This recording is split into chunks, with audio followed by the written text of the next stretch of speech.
Hello, friends. It's Sunday morning, and I'm going to share some great stuff with you today. It's my joy to share this with you and really take it into your heart. It will help you get to the next steps you need to get to in your life. The topic today is going to be about how being broken leads to your breakthrough.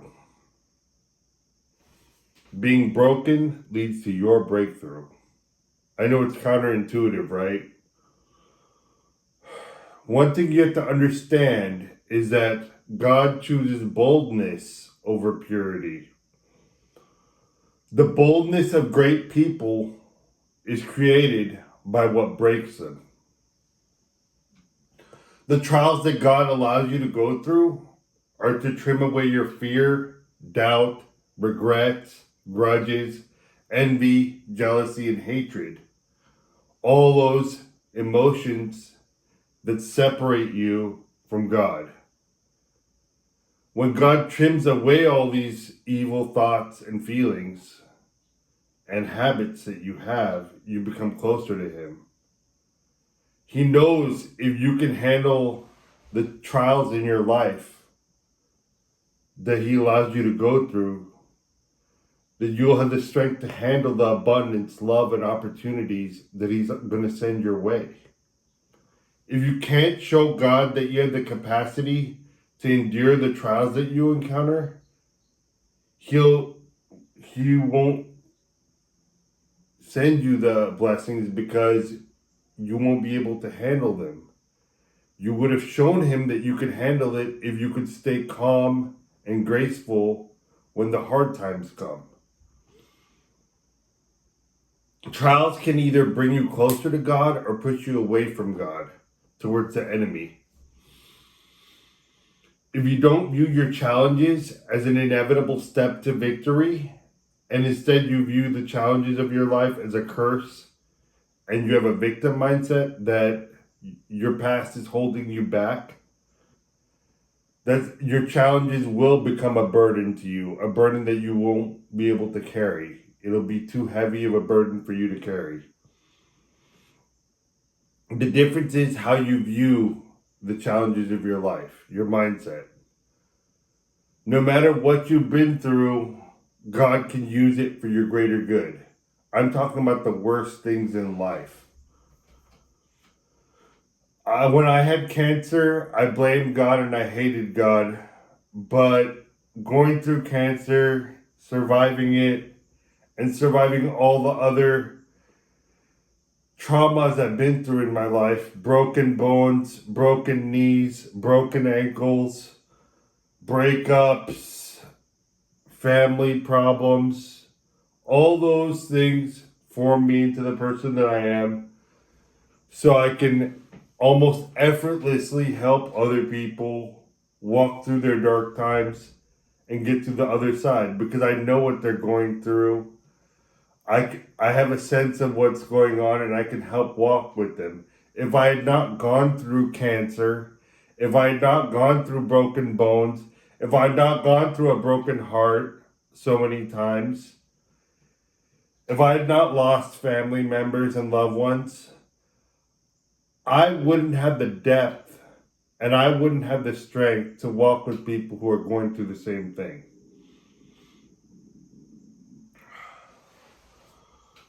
People who are chosen for great things are bold. And God chooses boldness over purity. It shows in the Bible stories every time.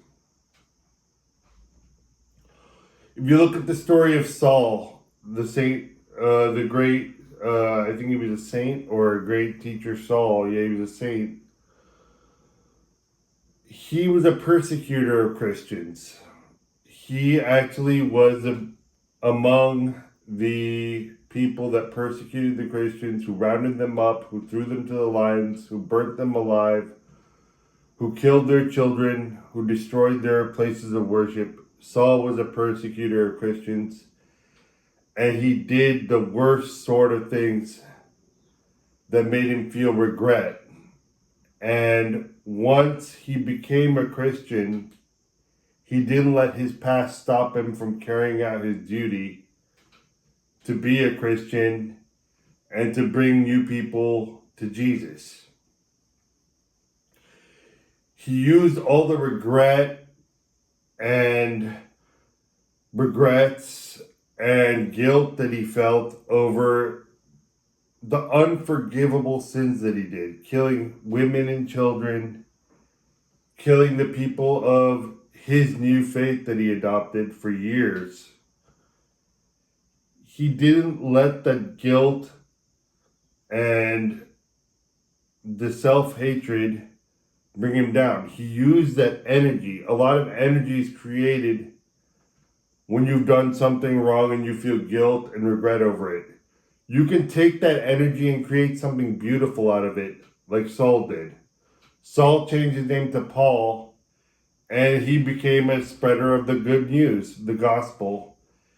And he got many converts to Christianity. And he showed that people can change completely from being on the enemy's team to being on God's team. And he was able to work with the past he had and use the power of all those negative feelings to push him forward, to use his pain to push him forward and to keep moving forward to the next step. And he to put one foot in front of the other and took the next step. King David was the same way.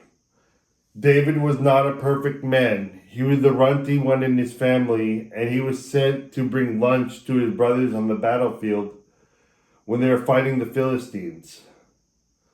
Somehow God had a plan for him, and when God told him to fight Goliath, he didn't shrink away. Even though it was a suicide mission, he knew God would put the steps in front of him for victory.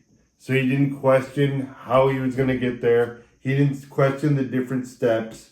He just went and did his duty and put one foot in front of the other. And when God was trying to tell him something, he listened instead of trying to argue with God, instead of having doubts, instead of letting his fears control him and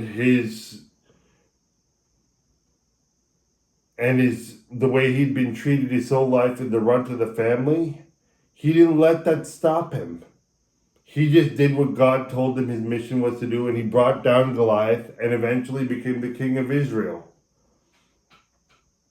And even when he was becoming the king of Israel and fulfilling his duty, he had people trying to kill him. He had his friends betray him. He had people who were close to him turn their back on him. He was betrayed. He had enemies. He had every sort of obstacle you could imagine, as well as himself. He had his own lust to deal with, where he coveted his best general's wife, Uriah. Uriah was his best general, and Uriah's wife was Bathsheba. And he sent Uriah to the front lines where it was most dangerous, so Uriah would be killed in battle, and he could have relations with Bathsheba. That's a mortal sin. That's like the worst thing you can do, is send your friend to die so you can lay down with his wife. The pain of the guilt David felt over his sins inspired him to write the Psalms, and inspired him to get closer to God. So are you going to let your shortcomings pull you further away from God, or are you going to let it push you towards your purpose? God let you make that mistake. If he didn't allow you to make that mistake, you would have made it. But basically, he allows you to make the mistake so you can grow from it, and so you can get closer to him, and so you can beat doubt, and you can beat fear, and you can beat regret, and you can beat all those things. And he's trying to show you how to beat all these things by allowing you to make mistakes, allowing you to have trials, just like David, trials that will push you into your greatness. Moses was also this way. He didn't want to lead the Israelites. He was a reluctant leader. He had a comfortable life. And he made many, many mistakes. At one point, he lost control of the Israelites, and Moses' brother built a golden calf for them to idol worship. So many wrong things happened. He didn't even see the promised land. He had to lead the Israelites around in the desert for 40 years. And he died before he saw the promised land. So, like Moses, your road might be bumpy. You might make a lot of wrong choices. But every wrong choice Moses made, he allowed the situation to teach him how to be closer to God. So he still was a leader of men, and he still was essential to the story of the Israelites and getting them out of bondage and out of the desert. And even though he died before he could accomplish his goal, he did end up accomplishing his goal of letting them letting them into the promised land and out of the desert. So you have to just put one foot in front of the other every time when it comes to these trials, and have the faith that God is going to guide your steps.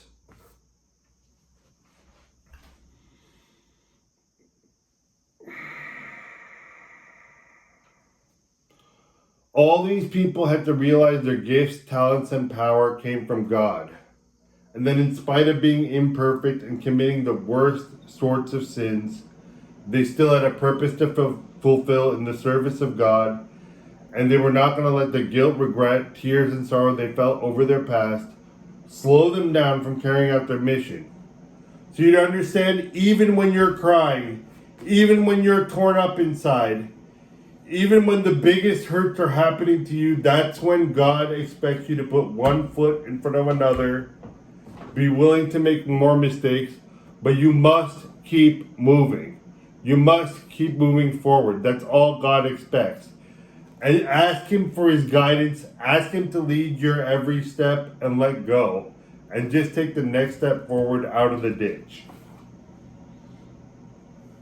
It's not up to you to understand why you run into the storms of life, but it's definitely up to you what type of attitude you will have during the storm. You must know that God is working on your spirit when these trials happen. And you have to act the same way in good times and bad times. If you're able to keep functioning through discomfort, anxiety, and uncertainty, you'll be able to handle the big blessings and responsibilities God puts on your life. When you win and get what you want and things are going your way, you need to feel intense gratitude, but you cannot identify with the victory. You are not your victories, and you are not your failures. You need to be all about your relationship with God. So if you identify with your victories, you'll need a victory to feel good every time. You won't be able to find peace in the storms. You won't be able to find stillness during your trials. So you can't identify with your failures or your victories, but you have to take them as they come. So feel intense gratitude for your victory, but don't identify with it, because with every victory comes trials. With every time you're getting uplifted, the devil's going to come and put tests and trials in front of you, and God will allow you to go through them to see your strength. So show him that you can be calm during the storm, and you can be stable during the storm, and more blessings will be added on to you. An example I want to use of someone who did not give up on what they knew that they were meant to do is Master Sergeant Sam Benavides. He was in the Vietnam War, and he was sent to South Vietnam as a Special Forces advisor to the South Vietnamese Army. in 1965. During his tour of duty, he went on a solo reconnaissance mission to gather intelligence on the enemy troops. It was at this moment when he stepped on a landmine, and he was evacuated to the United States. The doctors concluded he would never walk again and began preparing his medical discharge papers. As he was lying in bed, Sergeant Benavides was getting pissed off of all the stuff he saw in the media of criticism of the war and the soldiers and the flag burnings. And he started to train to go back to be with his brothers. So in bed, he'd start moving his arms, moving his legs, eventually going on the floor and doing exercises against the doctor's orders. So he'd get out of bed, do whatever exercises he had to get his strength back. He would crawl using his elbows and chin to a wall near his bedside, and with the encouragement of his fellow patients, many of whom were permanently paralyzed and are missing limbs, he would prop himself against the wall and attempt to lift himself unaided, starting by wiggling his toes, then his feet, then eventually, after several months of excruciating practice, he would push himself up against the wall with his ankles and legs. After over a year of hospitalization, Benavides walked out of the hospital. In 1966, with his wife by his side, he determined to return to combat in Vietnam. Despite being in extreme pain from his wounds, he returned to South Vietnam in January 1968. On May 2nd, 1968, a 12-man Special Forces patrol was surrounded by a Viet Cong battalion of 1,000 men. Benavides heard the radio appeal for help and boarded a helicopter to respond. Armed only with a knife, he jumped from the helicopter, which was 30 feet off the ground. Carrying his medical bag, he ran to help the trapped patrol. Benavides distinguished himself by a series of daring and extremely valorous actions, and because of his gallant choice to voluntarily join his comrades who were in a critical position, and to expose himself to enemy fire, and his refusal to be stopped despite being shot several times, he saved the lives of at least 8 men. At one point in the battle, a North Vietnamese soldier stabbed him with his bayonet. Benavides pulled it out, drew his own knife, killed the enemy, and kept going. Having his knife in the North Vietnamese soldier's body, he later killed 2 more North Vietnamese soldiers with the butt of an AK-47 while providing cover fire for the people boarding the helicopter. After the battle, he was evacuated to base camp, examined, and thought to be dead. As he was placed in a body bag among the other dead in body bags, he was suddenly recognized by a friend who called for help. A doctor came and examined him, but believed Benavides was dead. The doctor was about to zip up the body bag when Benavides managed to spit in the doctor's face to show he was alive. Benavides had a total of 37 separate bullet, bayonet, and shrapnel wounds from the 6-hour hand-to-hand combat with the enemy. He came back and won the Medal of Honor with a smile on his face. So this is a man that was medically discharged. But he knew he was a warrior and it was his job to fight and to save those 8 men. And if he didn't get up out of that bed and do those impossible exercises, pushing himself up against the wall in extreme, excruciating pain that a lot of us has not felt in our lives before, that type of pain, those men that he saved wouldn't be able to go home to their wives and children. Those men wouldn't be able to go home. He knew that he had a purpose to save those men. And he lived with that pain for the rest of his life, but he lived with a smile on his face because he knew he carried out God's duty for him. Now, you can think whatever you want about that war.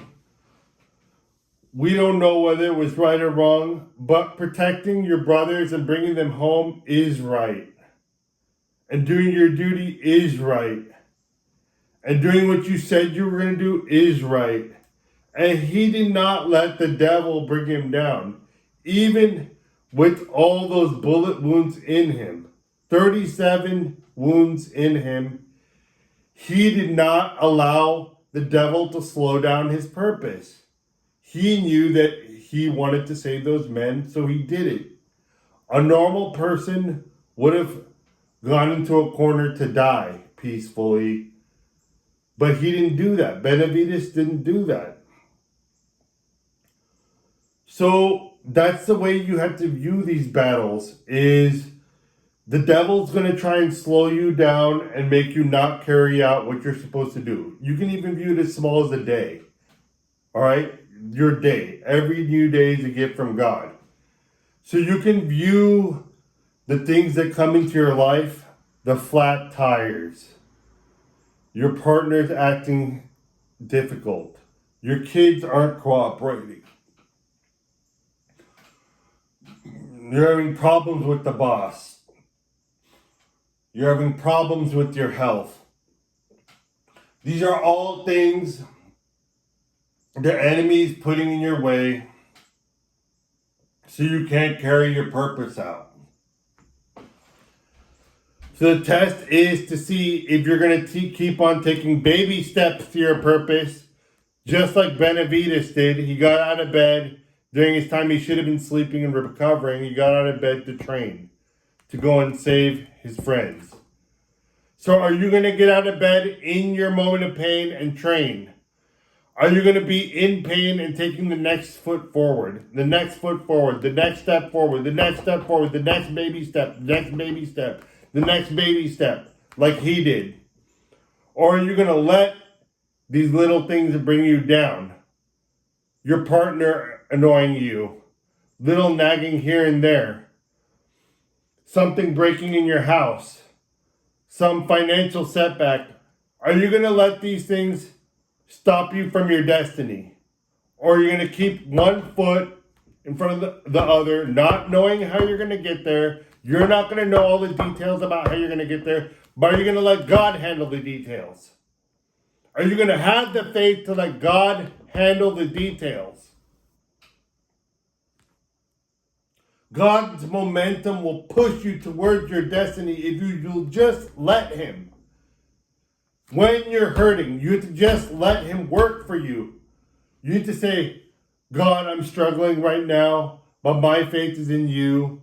I know not what to do, but God, you guide my foot forward. You guide my mind. Guide my thoughts, words, and actions during this hard time.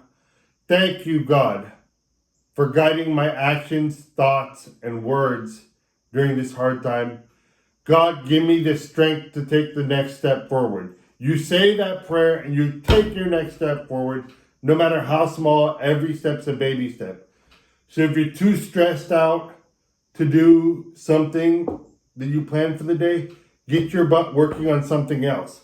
If you can't figure out one thing and there's no solution, you get working on the next thing. But don't sit around. Don't open up your internet.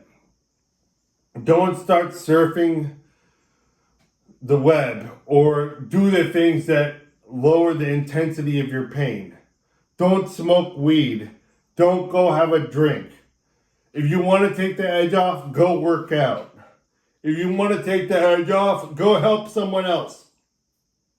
Instead of me all the time, go help someone else. When you go out to eat, leave 100% tip. Make that person's day. Make them able to make their next rent payment and their next car payment without stress. Bless someone. When you're feeling bad, you have to go and bless someone and bless yourself. Go work out. Go meditate. Go give your prayers and intentions to God and tell him that you want him into your life and you want him to guide your steps because you don't know what the next step is, and you don't have to know what the next step is. He's going to guide you to the right place. You're not going to figure it out on your own. That's the biggest disease we have, is think we're going to figure it out on our own, but that's impossible. You have to let God lead your life. A large amount of energy is created by fear, doubt. When you're scared, when you're fearful, a large amount of energy is created by that. So what are you going to do with that energy? Are you going to do something positive? I have cleaned this entire house late into the night when I'm stressed out about something, when something's on my mind. God's giving you that energy to do something with it. Start scrubbing the house. Start working on your bills. Start going through your stuff and throwing out the old stuff that you don't use anymore and giving it to people who can use it. There's so many things that you could be doing instead of sulking, watching TV, and being lazy right now. God's trimming away the dead parts of you, the parts that are no longer serving you. That's what these trials are. That's what this pain is. God's trimming away the dead parts of you that are no longer serving you. So let him do his trimming. Let him mold you. Let him increase your boldness with your pain. The boldness of great people is created by what breaks them. So allow God to break you down and build you back up into something stronger. He won't be able to put his changes on you unless he breaks down the old you first. So if you keep on holding on to the old you, you'll keep on getting broken down again and again and trimmed down again and again until the dead parts are off. So either you can allow God into your life and allow that pain into your life to trim you, to take away the dead pieces, to take away the fear, doubt, regrets, grudges, envy, and jealousy, and hatred. You can allow God to trim those off of you and sit in your pain with faith and hope and acceptance, or you can fight against it and view yourself as a victim and have a victim mindset. It's all about your mindset. So remember what Sergeant Benavides went through when he was in Vietnam. If he can go through that and save those 8 people, you can save whoever you are meant to save. You are wonderfully made.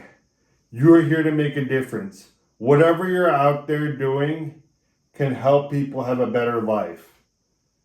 You are out there to be a ministry of God, not to preach, not to coach, not to mentor necessarily. Maybe that's your path. But by your life, you need to glorify God. So allow him to trim the unnecessary parts and emotions out of you. And have the courage to take that next step. Even in brokenness, like Benavides, he was broken, but he had to take the next crawl. So you need to take the next crawl and the next step forward, even in your pain. And like David, you have to let your regrets and your pain, you need to take the power and the energy that it creates and let it propel you forward towards your destiny.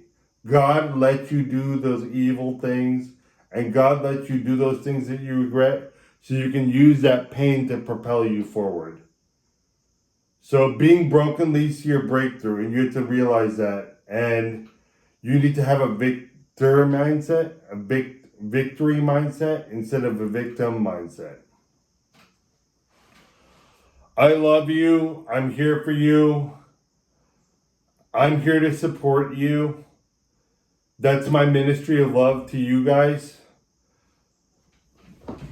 I have the resources to keep myself going right now. So I'm giving my coaching and consulting and videos as a gift to you. It's all donation based. And whatever donations you give, it'll help me do more content and do my other jobs less so I can spend more time on my YouTube channel, more time coaching people who can't afford to pay. And I don't charge anything. It's whatever you're getting out of it and you can afford, and you just donate it to my PayPal. But I don't judge if you don't have the funds to donate at this time. I just want to help you. So if you're struggling and just the information from the videos is not enough to help you start moving forward, I'm here for you. I'm willing to sit with you and come up with a plan and come up with some accountability to get some momentum going for you. There's no charge for this except what you want to pay. And so shoot me an email if you want to book a session or just have any questions. I'm happy to answer them. I'm pretty busy, but you can expect a response in 1 to 3 business days. And I'm happy to meet with you on WhatsApp to talk about whatever is on your mind. I love you. I care about you all. Thanks for watching. Like and subscribe to help get the message out. And I'll be talking to you all very soon.